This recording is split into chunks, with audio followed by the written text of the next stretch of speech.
go for it. Thank you very much for the nice introduction, Ginger. And Gladys, thanks for having us.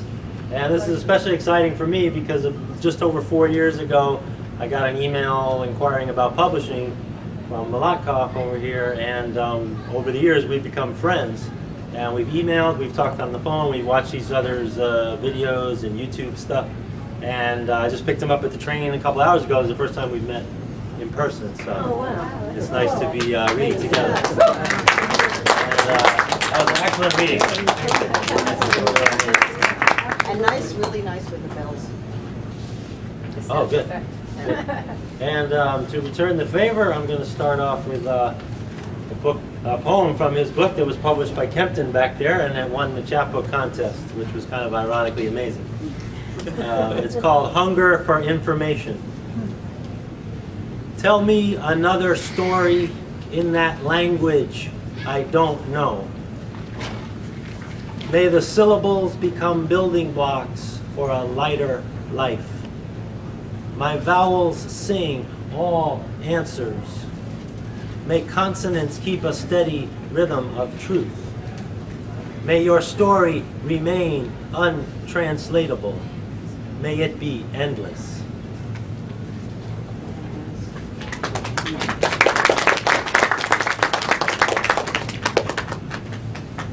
All right, tonight I'm going to do something different than usual, which is to read one poem. And this was written on Mother's Day. I took a walk through Central Park, and I just could not stop taking notes, and it all just came out onto the page. And it's a tribute to Manahatta, which is the native name for Long Island, Manhattan, which means rocky island or hilly island. And it also refers to nations, which is something that indigenous people do, is they treat all beings as different nations. The poem will explain that. So it's a long poem, and this is the first time reading it out loud to a group. And he's going to play duduk a little bit. The poem is called Arise and Bow Down to All Nations, Central Park, Manahatta. You wear the city on your sleeve, a mustard seed in the heart, your garden variety prophecy ready to blossom. While the long arm of the sommelier law keeps the lock-kneed drunk on fake power. Oh, you city of throngs, hovering near parks, multitude of nations amidst a verdurous canopy of fresh-born leaves, causing silhouettes and wavering shadows on the gray cobblestone avenue, sunshine bright and leaves breathing life into tall buildings, their glassy windows reflecting.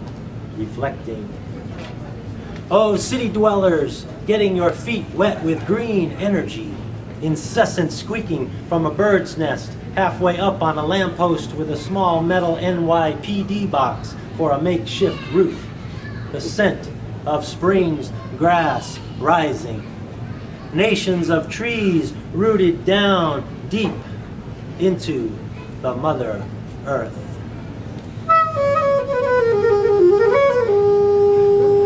Sycamores with no straight lines. Picnics with dogs as attentive as the other family members.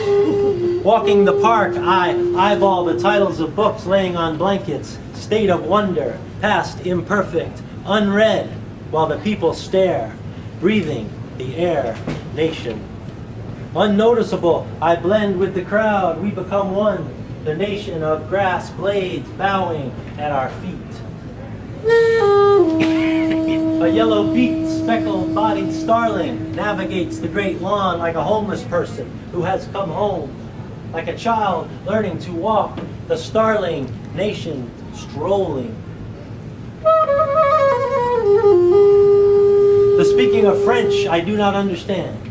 The motions of ants I do not understand, yet bow to the ant nation and tip my imaginary chapeau. Smiles of the Japanese self-effacing as cherry blossoms. This playground of the mind and soul bandying about in the sandbox of existence. All nations drenched with sunlight.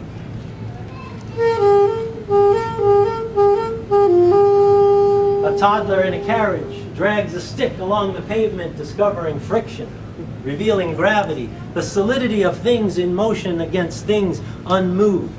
A toddler beneath the ever-watchful eye of his mother pushing the carriage. Adults for hire giving carriage rides to adults, the scent of the grassy nations rising. Nations of trees rooted down deep into the Mother Earth, the horse nation tramping on. A statue to commemorate the landing of the Pilgrim Fathers of Plymouth Rock. On Plymouth Rock, December 21st, 1620, erected by New England Society in the city of New York, 1885.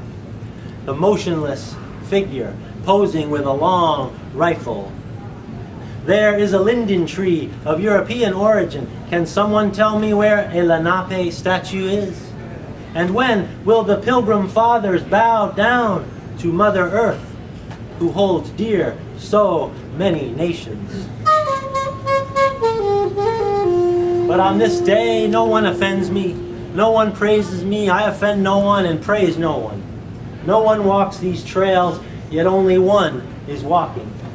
Such multitudinous limbs, such variegated two-legged strolls, stopping to bow to the nation of robins, crawling nations invisible to naked eyes. A young girl calls out, smiling, "Forests, so you can hide."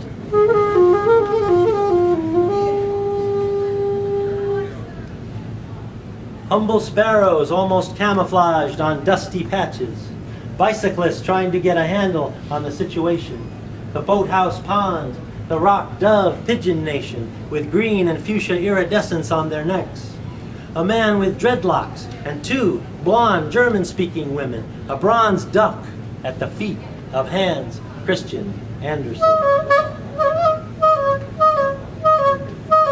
An elder man with a tan baseball cap and yellow, orange, green plaid shirt and brown pants scrapes on a violin. The sounds bordering on pleasant, but I toss him $1 anyway. Who among us has been perfect? Who among us is not scraping by? When will Israel and Palestine stop trying to punish whoever it was that cast the first stone? An accordion sits on the ground as he plays the violin, reverberating ancient Hebraic tunes. His age-old, yet in the moment eagle eyes, the sounds of my ancestors. I bow to them and to his nation of street musicians. He is no Heifetz, but almost brings me to a river of tears, a river of smiles, all my relatives flashing before my eyes. Ducks and automated mini sailboats glide the concrete-rimmed pond adjacent to the snack bar where, timeless years ago, father and son snacked on Sunday mornings. A man in a wheelchair is missing a leg from below the knee. Tweedledum and Tweedledee agreed to have a battle, for Tweedledum said Tweedledee had spoiled his nice new rattle. Children climbing the bronze figurines of Alice's State of Wonderland and Company. Walking by the makeshift baseball field of my childhood dreams, the diamond of an infield where father and son played catch. And though he is not there, nor I, what eye within this head still sees the scene. A city is a multiculture of nations trying to find itself in the deepest shadows of the park. The deepest shadows cast by banksters who have refused to bow down to all nations, but worship their dollared selves in God they bust. New York, you have taken in the poor, huddled masses yearning to breathe free. Now what? We are still huddling, still poor, still yearning. The rhododendrons are blooming. People with hot dogs on napkins are walking. There are no policemen in sight. Oh, Manahatta, they must trust us, these nations on such a fine Sunday afternoon, spread across the park like a multicolored quilt upon the monotonously beautiful green, whose scent rises the one-leggeds rooted down deep into the Mother Earth.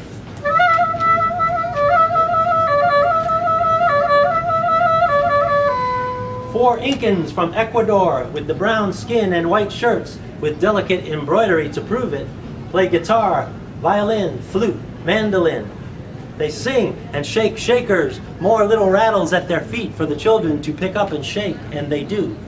The children shaking and dancing and smiling. A woman with a cane is also dancing the rhythm of the people lifted. An African American doing yogic stretches to stay loose as a goose nation. Tweedledum and Tweedledee with your battle. Empires of machinations pretending to be nations. I will not bow down to you with your killing machines and your killing fields and your henchmen. I will not name you. I will not give you the pleasure of recognition. You know who you are, so you'll just have to accept my sincere go fuck yourself. Our roots go deeper than the weeds you so despise. Natio, to be born, not to kill. Each moment a birth, each breath a nation, each seed an ancestor. On my knees, bowing down to the flower nations, they make common sense, grouped together like ladies with colorful hats and wearing their Sunday best. An Asian woman asks, "Where is Picasso?" My response, "In the museum?" is not satisfactory. She walks on. Joggers with bouncing breasts, young women with legs like ponies, men with hills for biceps, leaning on the nation of rocks, more men with hidden hard-ons. Oh, this is such a spring day. Arise and bow down to all nations. Oh, Manahatta, no human is an island entire of itself, but each is a sovereign nation. Each with feet on the ground and head spinning in the star nation. Each drenched with sunlight, each feeling the rain on the skin, fire in the belly rising to heat the mustard seed, heart blossoming, each of us striving. New York, get off your high Wall Street bull and stop calling yourself the greatest city in the world. All cities are a multiculture of nations trying to find themselves in the deepest shadows. Oh, Manahatta, once you were rolling green hills and rocks. Oh, Manahatta, native ancestors are buried under your hard-trodden streets. Oh, Manahatta, you must eat what you can import. Oh, Manahatta, the cosmos of Walt Whitman is getting tired of somewhere waiting for you. Oh, Manahatta, city of my this incarnation's birth. If it pleases you, I'll wear a carnation on my sleeve. If it pleases you, a symphony in my back pocket. You, city of car nation, taxi nation, bus nation, subway nation. It hurts a little to bow down to you. But your taxi took me to a destination. Your subway taught me the wisdom of earthworms. And your buses about the faces of my brothers and sisters.